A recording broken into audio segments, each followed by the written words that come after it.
Téléspectatrices et téléspectateurs, bonjour. Bienvenue dans ce numéro de votre émission Plaisir de lire sur la télévision catholique Lumen Christi TV. Plaisir de lire d'aujourd'hui reçoit pour vous le tout premier auteur sur la rubrique auteur invité et il s'agit du docteur Ifadjuro Félix Badiagou, auteur du livre Aventure en suspens. Il y a un de nos compatriotes, Mesmin Sylvestre Sou, qui a laissé une phrase dans l'un de ses manuels scolaires qui dit ceci: « La lecture est devenue depuis de nombreuses années ma seule et unique source de consolation au creux des vagues. Cependant, la lecture est-elle seulement limitée à la question ludique? La lecture va au-delà. Cela veut dire que les livres sont utiles non seulement pour la question de distraction, mais aussi pour des questions de formation, des questions d'information. Alors, pour voir d'autres dimensions du livre, nous recevons aujourd'hui pour vous, je l'ai rappelé tout à l'heure, le docteur Ifadjuro Félix Badiagou, auteur du livre Aventure en suspens. Félix Badiagou, bonjour. Bonjour, docteur Mabodé, Moïse. Comment allez-vous? Ça va bien, et chez vous aussi? Ça va bien, merci. C'est un gros plaisir pour nous de vous recevoir aujourd'hui comme premier auteur sur notre émission Plaisir de lire. Parce que Plaisir de lire est une émission qui est structurée en 4 rubriques, à savoir la rubrique Parole à l'enseignant, la rubrique Auteur invité, la rubrique Décryptage des grandes phrases littéraires et la rubrique Dans les bois d'un livre. Donc aujourd'hui, on vous reçoit, Félix Badiagou, à cette émission pour nous parler de votre livre Aventure en suspens. Mais avant cela, je voudrais que vous vous présentiez à nos téléspectateurs et téléspectatrices. Merci, docteur Moïse Bonbondé, pour l'invitation. Le plaisir est partagé. C'est un plaisir pour moi également d'être sur cette émission aujourd'hui. Je suis Ifadjuro Félix Badiagou. Je suis sociologue et comme vous l'avez si bien dit, je suis détenteur d'un doctorat en sociologie, anthropologie de l'université d'Abomey-Calavi. Je suis enseignant à la faculté des sciences humaines et sociales de l'université d'Abomey-Calavi, précisément au département de sociologie, anthropologie. Je suis entrepreneur social également, je suis consultant indépendant. Je suis promoteur d'une ONG, l'ONG Monde Durable, une ONG qui intervient dans le domaine de la protection de l'environnement, dans le domaine des changements climatiques, dans le domaine de la promotion des valeurs du développement durable, dans le domaine du renforcement des capacités, de la recherche, action et capitalisation. Voilà un peu ce que je peux dire sur moi. Merci. Docteur Ifadjuro Félix Badiagou, vous avez un parcours très riche et nous vous souhaitons une très bonne aventure pour la suite. Je rappelle aussi que vous êtes enseignant à l'Institut supérieur de formation des éducateurs spécialisés. Certainement par humilité, vous n'avez pas cité cela, ce n'est pas grave. Effectivement, je suis enseignant à l'ISFES, également dans d'autres universités privées de la place. Voilà. Merci beaucoup. En avril 2024, le public béninois avait eu droit à la présentation d'un livre intitulé Aventure en suspens et il s'est fait que c'est vous l'auteur de ce livre. Et cela avait traîné un grand monde ce jour-là, à telle enseigne que les responsables de Bénin Excellence, la bibliothèque, avaient exprimé leur satisfaction de l'intérêt que le public avait pour votre livre Aventure en suspens. Aujourd'hui, nous vous invitons pour parler de ce livre. Et pourquoi avez-vous titré le livre Aventure en suspens alors qu'en vous lisant, le livre n'a rien à voir avec l'échafaudage d'une imagination, ce n'est pas une œuvre de fiction. Pourquoi l'avoir appelé Aventure en suspens? D'accord. Merci beaucoup, docteur Moïse Mambondé. D'abord, il faut dire que le livre, pourquoi je l'ai écrit d'abord? J'ai écrit ce livre parce que d'abord, je suis passionné de l'écriture. Je suis un passionné de l'écriture et j'aime explorer de nouveaux chemins. J'aime explorer de nouvelles aventures. Et donc, à chaque fois quand je sens l'envie d'explorer de nouveaux défis, je me mets à écrire. Donc, d'abord, c'est cela qui m'a amené à écrire ce livre. Deuxièmement, il faut dire que à un moment donné de mon histoire, j'ai entrepris, j'ai choisi d'aller dans le monde de l'entrepreneuriat. Et donc, dans ce domaine, j'ai vécu des expériences, j'ai appris beaucoup de choses que j'ai voulu laisser à la postérité. J'ai appris des enseignements que j'ai souhaité partager avec mes amis et puis mes collaborateurs.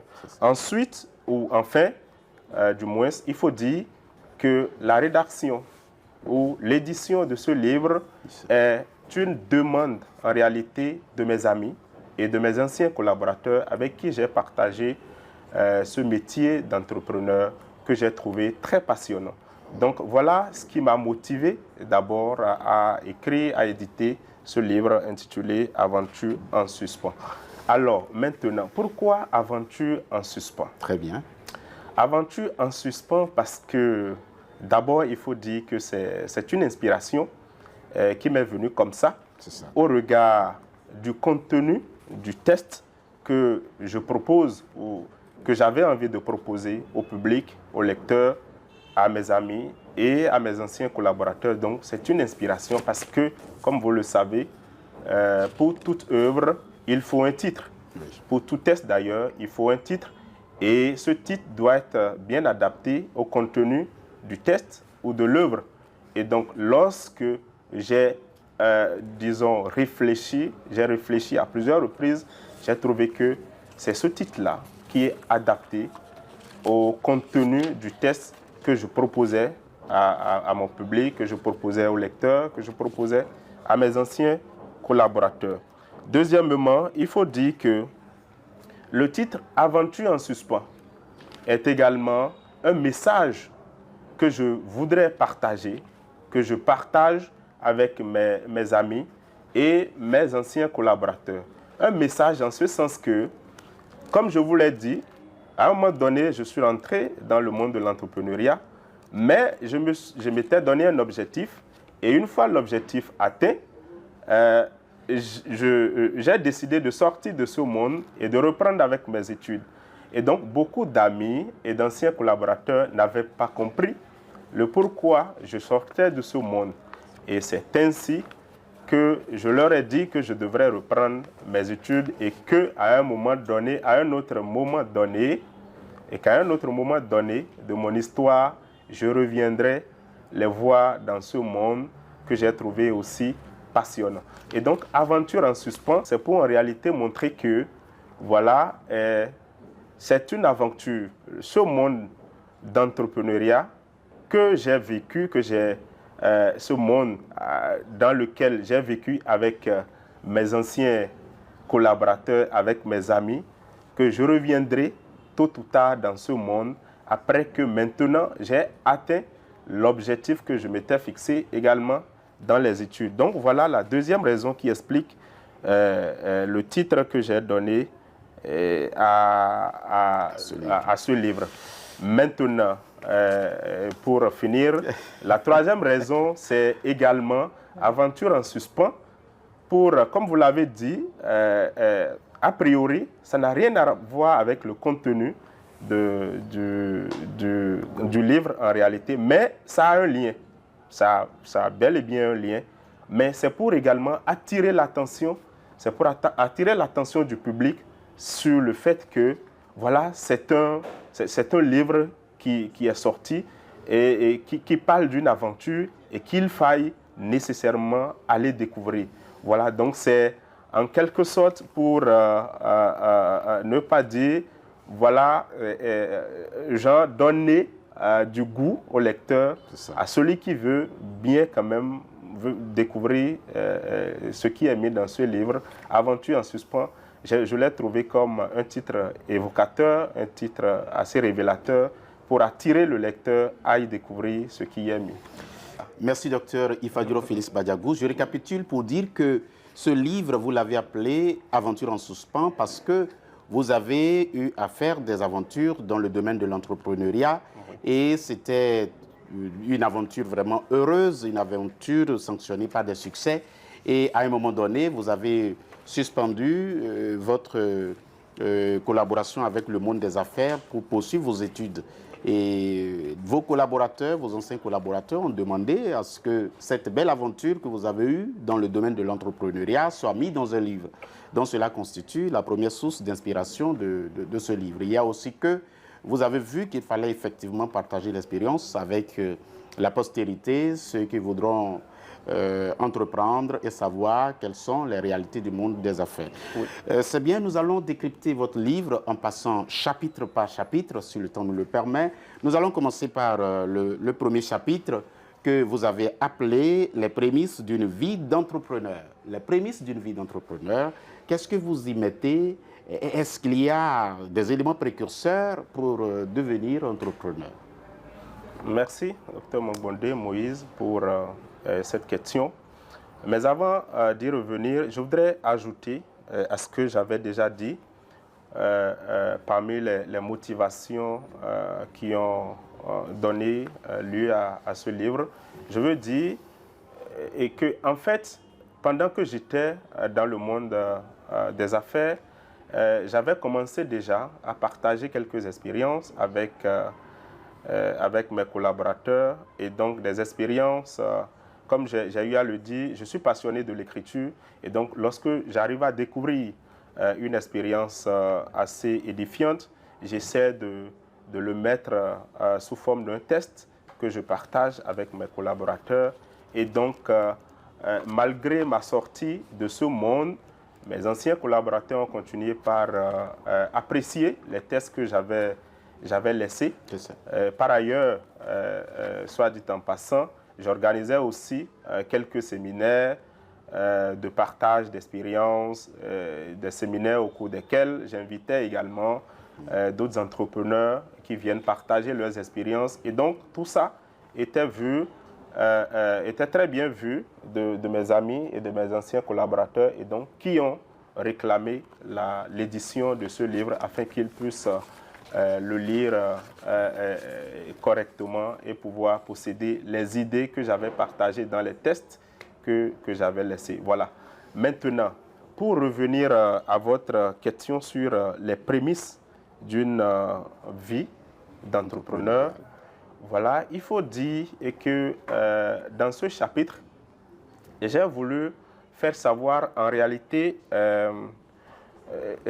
tout ce qui peut motiver un individu, une personne, tout ce qui précède en quelque sorte l'entreprise d'un projet par une personne ou par un individu. En réalité, j'ai voulu montrer à travers ce chapitre le parcours qui était le mien juste après mon baccalauréat, l'obtention de mon baccalauréat, jusqu'à mon entrée dans le domaine des affaires. En réalité, dans ce chapitre, j'ai fait savoir que, que j'étais, après mon baccalauréat série D, j'étais d'abord, j'avais une passion pour, disons, le domaine de la finance. C'est ça. Et donc, j'étais entré à l'école de finance, dans une école de finance, dans laquelle j'ai obtenu par ailleurs mon brevet de technicien supérieur en banque et finance d'entreprise. Donc, du coup, je voulais renforcer cette expérience de formation par, disons, le baccalauréat série G2 que j'ai obtenu également par la suite pour pouvoir être très compétitif sur le marché de l'emploi. Mais tout ça passé, j'ai remarqué que le monde de l'emploi était un monde assez différent de celui que j'espérais. Donc, tout de suite, j'ai commencé à réfléchir autrement. Et dans mes réflexions, j'ai trouvé qu'il faut, avec ce que j'ai déjà appris comme leçon, comme enseignement dans le domaine de la finance, j'ai trouvé qu'il faut que j'entreprenne quelque chose et commencer à faire. Parce que Très bien. J'étais déjà, moi, par nature, je suis quelqu'un, je n'aime pas rester sans rien faire. J'aime me battre, j'aime gagner ma vie à la sueur de mon front. Depuis toujours, même depuis le secondaire, je disais à mes parents, voilà, je vais faire telle chose, je vais faire ci, je vais faire ça. Très Et bien, donc, docteur voilà, Félix oui. Badiagou. Cela veut dire qu'il y a plusieurs raisons qui ont motivé votre choix de faire l'aventure dans le domaine entrepreneurial. Voilà, je rappelle que votre livre est composé de 13 chapitres. Je disais que nous allons parcourir les chapitres l'un après l'autre. Vu le temps que nous avons devant nous, nous allons évoluer. Nous avons compris ce que vous mettez dans les prémices d'une vie d'entrepreneur. Vous avez parlé du déclic au niveau du chapitre 2. Le déclic, qu'est-ce que vous y mettez, le déclic pour entreprendre? Qu'est-ce qui crée le déclic de l'entrepreneuriat? En fait, merci beaucoup, docteur Moïse Mangbondé. Bon, vous m'avez coupé dans mon élan d'explication des prémices d'une vie d'entrepreneur. On va y revenir certainement où on va inviter les téléspectateurs et téléspectatrices à le lire dans le livre. Merci bien.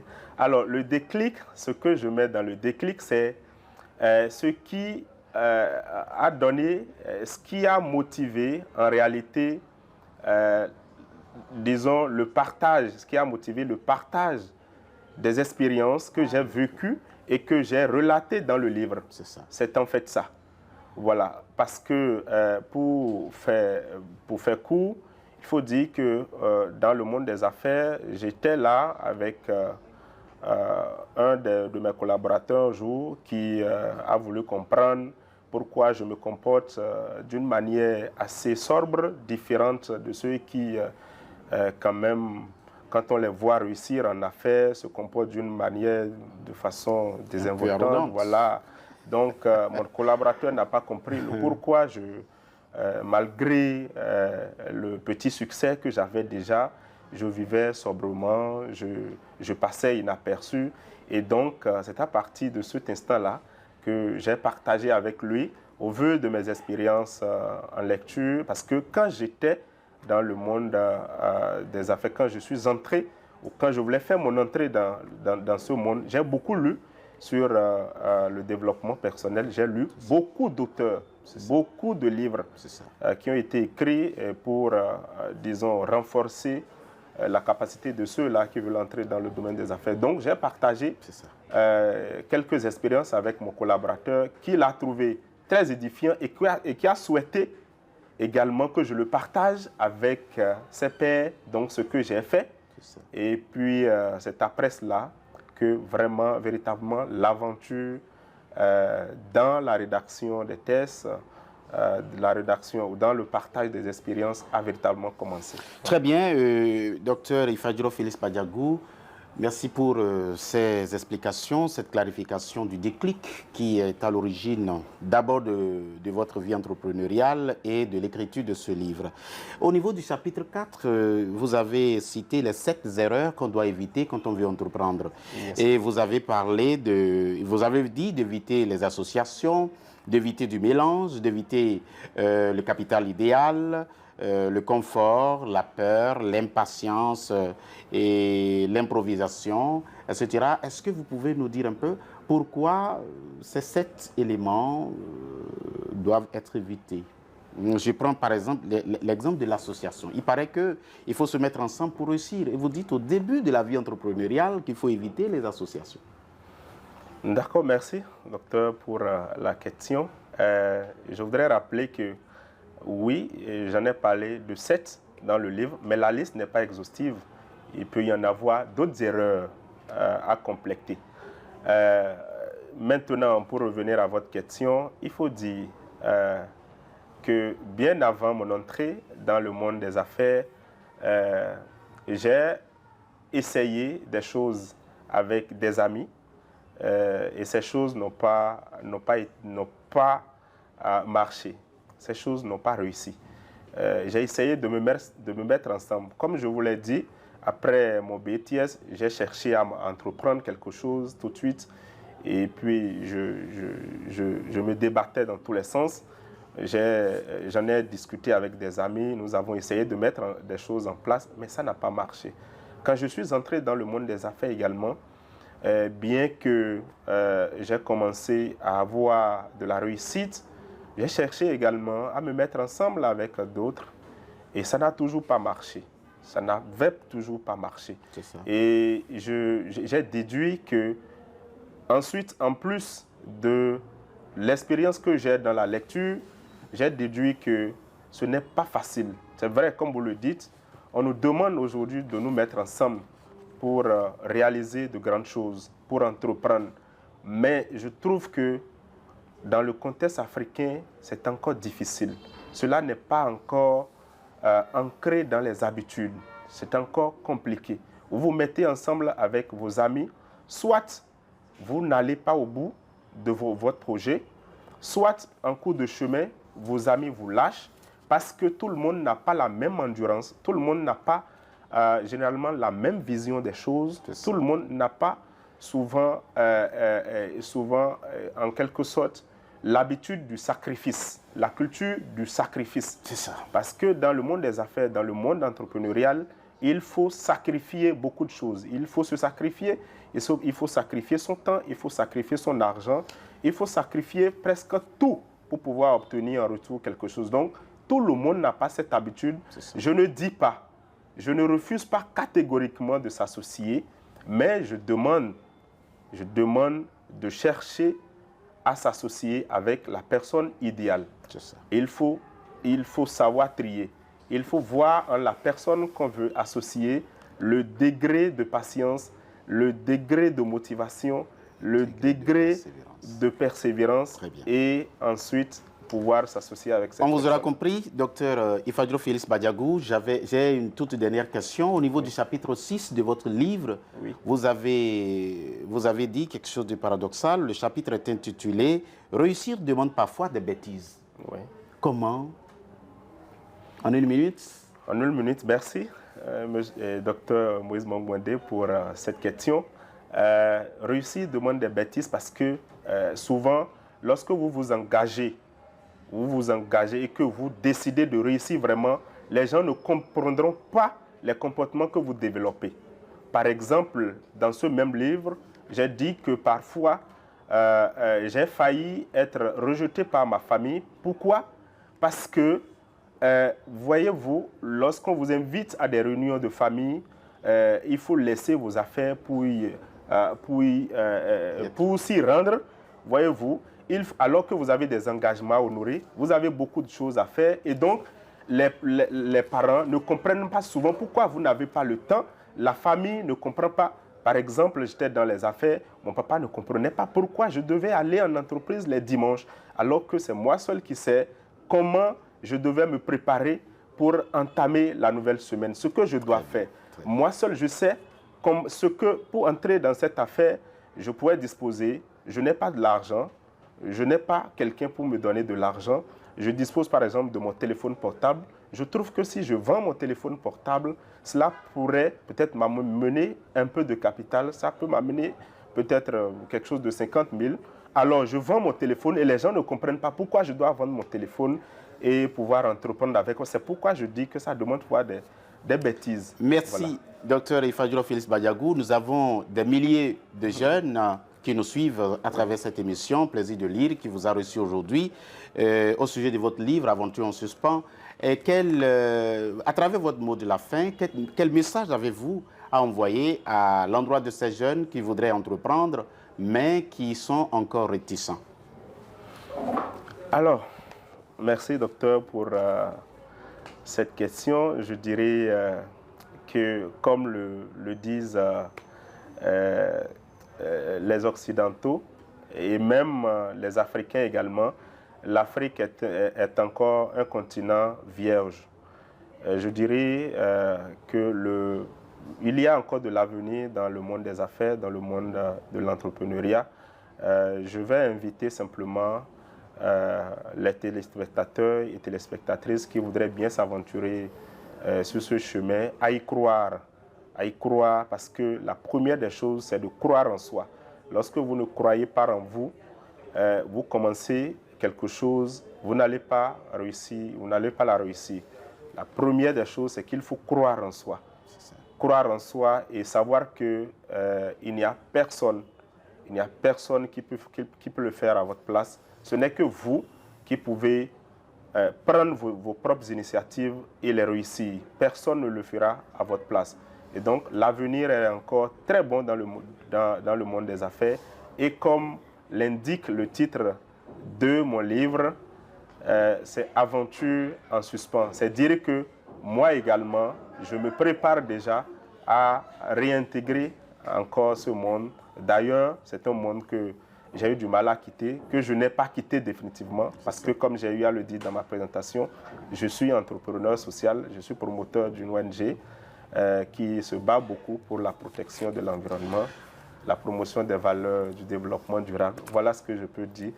Les jeunes ont seulement à y croire en eux et oser entreprendre. Parce que oser entreprendre, c'est oser vivre une vie meilleure. Il n'y a pas une vie meilleure en dehors de l'entrepreneuriat.